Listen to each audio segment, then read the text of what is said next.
জি ২৪ ঘন্টায় বাংলা টাট নিয়ে আমি সব্যসাচী আপনাদের সঙ্গে। আর শুরুতেই যে খবর চোখ রাখবো, নিয়োগ থেকে ফল প্রকাশ বিতর্ক।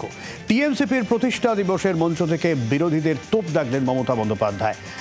জয়েন্টের ফল দেরিতে প্রকাশে দায়ী বিরোধীরা। বারবার আদালতে গিয়ে কেস করে রেজাল্ট আটকে দেওয়া হচ্ছে অভিযোগ মুখ্যমন্ত্রীর। ব্যাকডোরে লড়াই করে নিয়োগ আটকে রাখছে বিরোধীরা। সামনাসামনি লড়াই করে চ্যালেঞ্জ তৃণমূল সুপ্রিমো।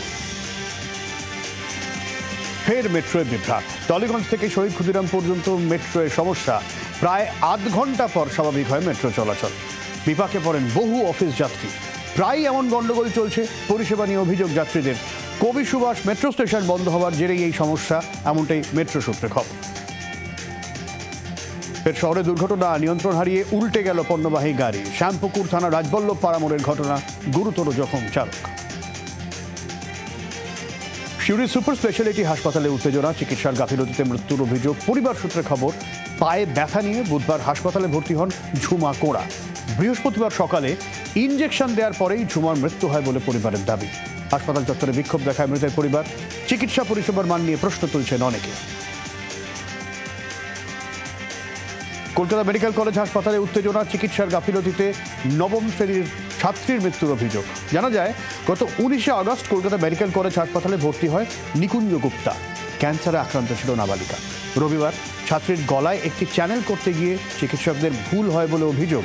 তারপর থেকে ছাত্রীর শারীরিক অবস্থার অবনতি, এমনটাই মৃতার পরিবারের দাবি। বুধবার ভোর রাতে মৃত্যু হয় নবম শ্রেণীর ছাত্রীর।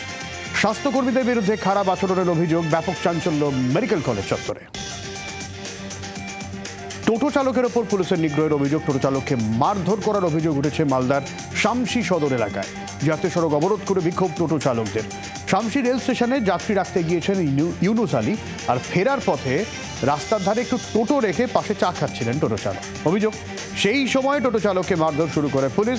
খবর জানাজানি হতেই প্রতিবাদ দেখায় এলাকার টোটো চালকরা। ভরা বর্ষায় গ্রামের রাস্তার বেহাল দশা। বৈদ্য আশ্রম থেকে মল্লিকপাড়া যাওয়ার রাস্তা সামান্য বৃষ্টি হলেই এভাবেই হাঁটু সমান জল দাঁড়িয়ে যায়। জল কাদা পেরিয়ে সাইকেল নিয়ে কোনো রকমে যাতায়াত। চরম দুর্ভোগে জলপাইগুড়ি জেলার ধূপগুড়িবাসী। শিগগিরই রাস্তা সংস্কারের আর্জি গ্রামবাসীদের। বাংলার আওয়াজ, বাঙালির আবেগ, জি 24 ঘন্টা।